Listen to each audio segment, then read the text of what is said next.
కశ్మీర్లో సరిహద్దుల్లో తూటాలు పేలితే, ఉగ్రవాదులు తూటాలు పేలితే దాని ప్రకంపనలు భారతదేశం అంతా ఎలా పాకిందో మనందరం చూస్తున్నాం. అది మన పార్టీ, మన జన సైనికుని కూడా చంపేస్తున్నది ఆ ఉగ్రవాదం.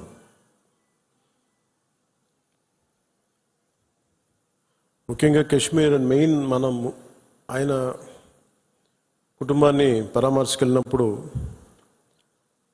వారి సతీమణి మాట్లాడింది, వాడి పిల్లలు ఎంత ఘాతుకంగా చంపారంటే, ఎంత క్రూరంగా చంపారంటే, ఐడి కార్డ్స్ తీసుకొని నువ్వు హిందువా కాదా ఐడి కార్డ్స్ అడిగి, లేదంటే ముఖ్యంగా మన మసూదన్ గారి సంఘటన అయితే ఆయన సతీమణి గారి మాటల్లో సరిగ్గా 3 రోజుల ముందు వెళ్ళారంట బెంగళూరు నుంచి 3 కుటుంబాలతోటి వెళ్తే, నేను అన్ని రోజులు మామూలుగా మోడర్న్ డ్రెస్సులు వేసుకున్నాను, కానీ ఎందుకు ఆ రోజు మసూదన్ అంటే ఆయన అడిగారంట, డ్రెస్ వేసుకుంటే మోడర్న్ డ్రెస్ వేసుకుని బొట్టు పెట్టుకోకూడదా అని. అంటే ఆ సంఘటనకి ముందు సరిగ్గా ఒక అరగంట ముందు బొట్టు పెట్టుకున్నారంట. ఆవిడ చెప్తుంది ఏంటంటే, బొట్టు పెట్టుకున్న తర్వాత నేను కాదని కూడా అబద్ధం కూడా చెప్పలేం కదా, తప్పించుకోవడాకన్నా అలా దొరికిపోయాం మేము. ముందు అరుపులు వినిపించినాయి, తుపాకీ శబ్దాలు వినిపించినాయి, కింద పడుకున్నాం, నా చేయి కూడా పట్టుకున్నాడు, పిల్లలు కొంచెం దూరంగా ఉన్నారు.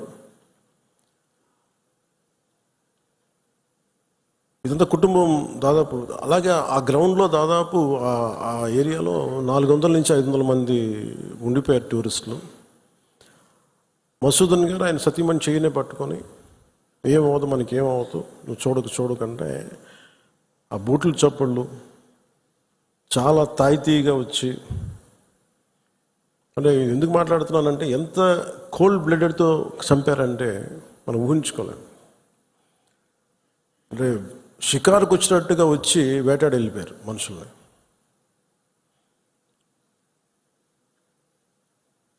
మనకి ఏమవ్వదు అని అలా అంటుంటే బూట్ల శబ్దాలు ఆగినాయి. ఆవిడికి తెలిసిందల్లా తుపాకీ శబ్దాలు వినిపించినాయి.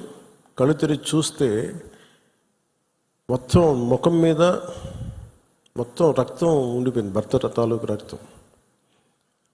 ఎంత క్రూరంగా చంపారంటే, నేను వైజాగ్ కూడా వెళ్ళాను చంద్రమౌళి గారి ఇంటికి. ఎక్కడ తల ఉండాల్సిన చోట తల లేదు.